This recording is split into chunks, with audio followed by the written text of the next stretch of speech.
That's a good question. Yeah, just so you know, we don't require a college degree to work at Turning Point USA. But that's a good question. A lot of people that work for us are actually graduates of college. Just so you guys know, I'm not like the biggest fan of college, if you haven't noticed that. I wrote a whole book called The College Scam, except University of Wyoming, Karen. I love this place. It's great.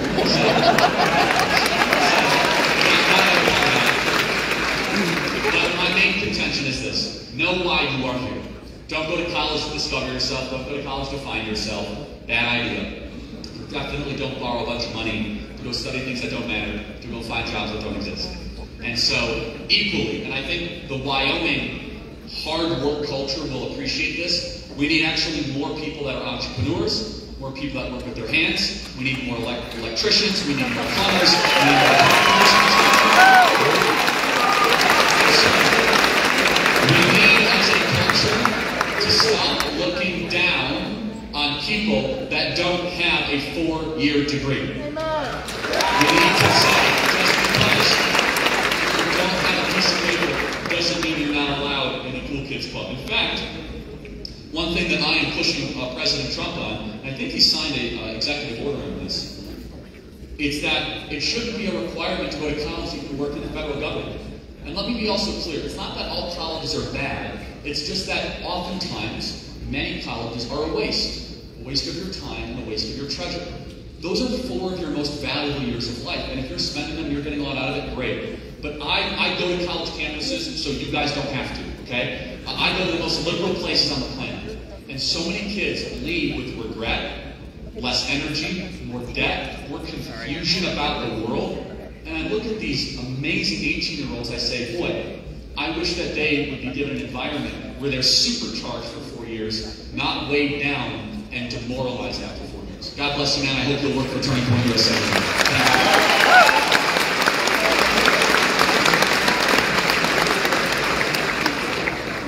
Good evening, Charlie. My name is Remington Coltis, and I had the pleasure of spending the day with your wonderful Turning Point USA chapter. Your name's Remington. That's the most Wyoming name I've ever heard. Thank you for your service. And by the way, we have a family from the Abbey Gate. I think they're here somewhere. God bless you guys. Terrible situation. Lost their life. Their loved one lost their life at Abbey Gate in Kabul, Afghanistan. Never should have happened under Joe Biden. So thank you for being here, guys. God bless you.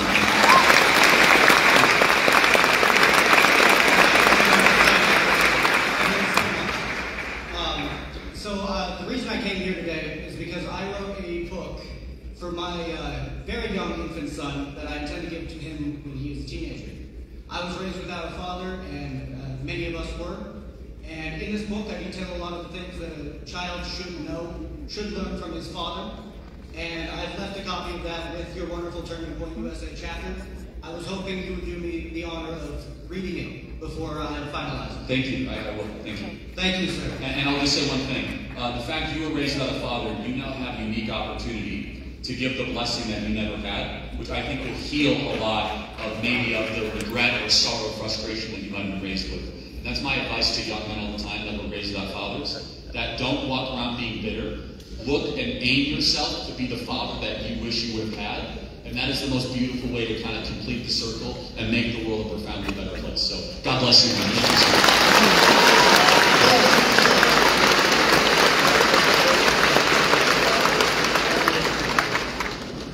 Hi, Charlie. My name is Dave. I had a question about the Trump administration. Why are they refusing to facilitate the return of Kilmore and Garcia? Okay. So, a couple things. I don't want to put you on the spot, but like how much research have you done into this topic? Fair amount? A fair amount. Okay. So is he a U.S. citizen? No, but he had a judge-imposed order specifically preventing him from being deported that the Trump administration violates. You are half right. Deported to just El Salvador. The judge is where he was deported to. Right, but the judge says he could be swooped up to any place at any time. Now it gets a little bit more complicated because they invoked the Alien Enemies Act. And so, will you acknowledge that he was part of MS-13? No. The only source that was saying he was a part of MS-13 was a copy in 2019. So what are the tattoos on his knuckles? The tattoos on his knuckles, it was a marijuana vape. And skeleton? S? No, the skeleton was the fourth one. Second? Nope. It was the crossing was. I've seen the tattoos.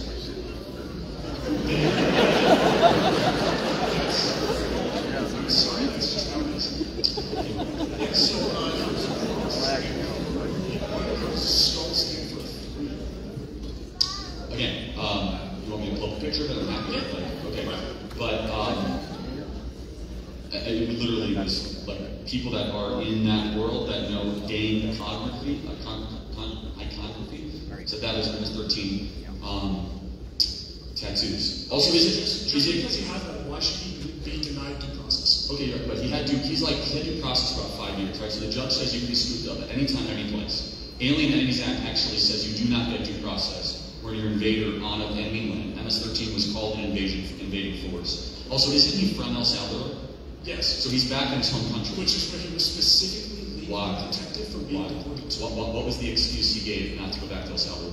Gang violence. No, he said another gang was going to come after him. Yeah. So he was part of He didn't use the word together. He said another gang. Did he or did he not wear Chicago Bulls paraphernalia? He did, and I don't think we can say that wearing Chicago Bulls paraphernalia. In Maryland? He didn't have a gang. Okay, so just so you guys know. So if you're a fan of Michael Jordan. Well, actually, I'm a huge Michael Jordan fan, but just so you know, I'm a massive Michael Jordan fan, but just so you know, and I hope you understand this, that Chicago Bulls were the assigned team of MS-13 in the Baltimore metro area. And so we have witnesses saying that he was part of MS-13. We have the tattoos, right? We have the fact that he's from El Salvador, another gang is going to come after him. And I just want to make sure I understand, why do you care so much about trying to return a non-American, who was obviously a wife beater and a bad guy, back to a country which was not his own? Because I care that everyone under the United States is afforded the rights under the Constitution, and if we bypass that for him, what's stopping us from bypassing that for literally anybody else by just accusing him of being in the It's not an American.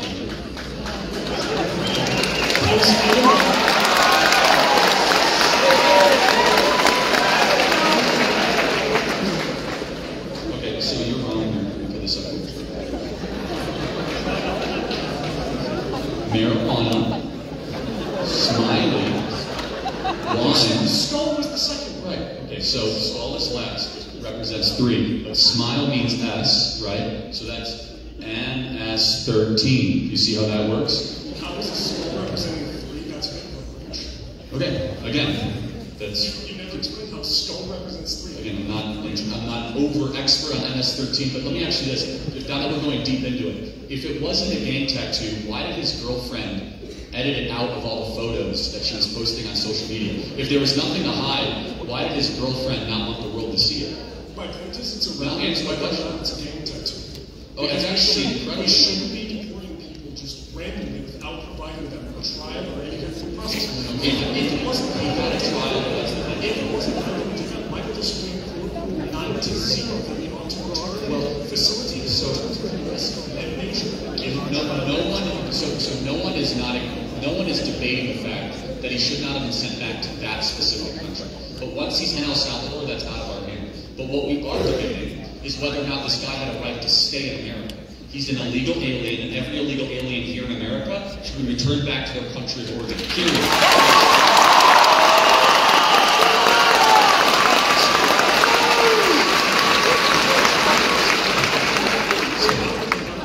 According to the Supreme Court, there are 3 ways to return somebody in America. Do you know the 3 ways?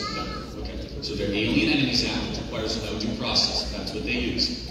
There's also called expedited release, which means you've been here within 14 days or 100 miles of the southern border. Did not apply to him. And then anybody else that's here, due process. So under Biden, he had multiple court dates, due process, where he was able to make his case. A judge looked at him and he said, Mr. Garcia, I have to warn you, you might be scooped up at any time. We are not protecting you. There's an active deportation notice on your head, Mr. Garcia.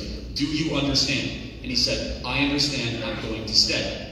Therefore, Garcia stayed. The only part of your argument is correct. What the judge did say is, we can't send you back to El Salvador. Hilariously, if we would have sent him to the Congo, which actually wasn't his own home country, or sent him to Canada, we would have been perfectly fine. So now he's in the hands of an El Salvadorian government. We admit that it was an administrative error, but what we will not admit is that it was not a moral error. There's nothing morally wrong with scooping up someone that's been warned for deportation, that broke into our country, that already had due process, and we did it so legally. There's nothing at all wrong with doing that. In fact, we should do that with millions of other people that are in this country.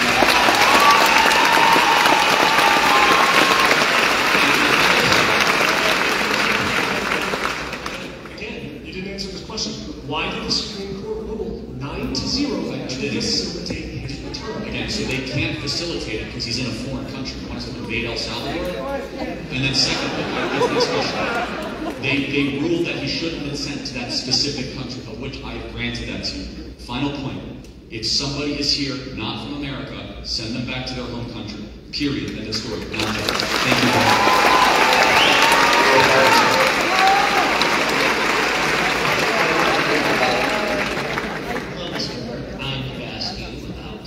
Assuming you are a big fan of RFK Jr., and just a few days ago, he made a speech about autism.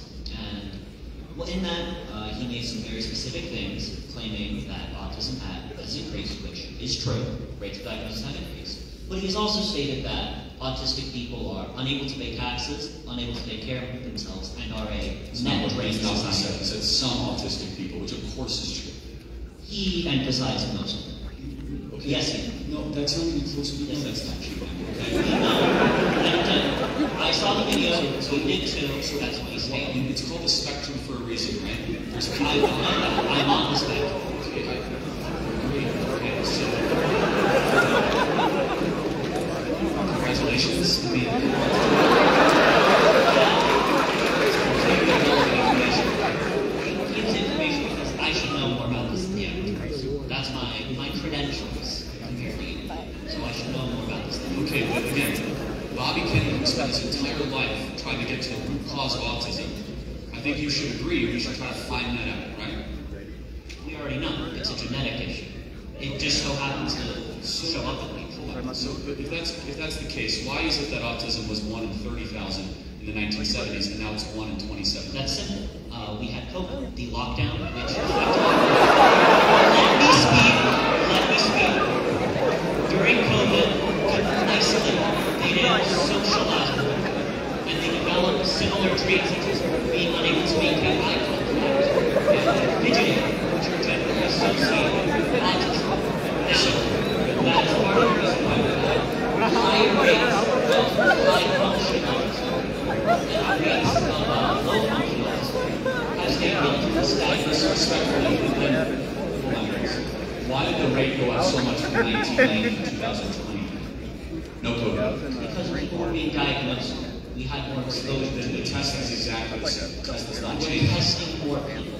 Okay, well, If first of it's all, become normalized in society, more people are being tested for it, This has and been- more people are going to be diagnosed. this has been widespread.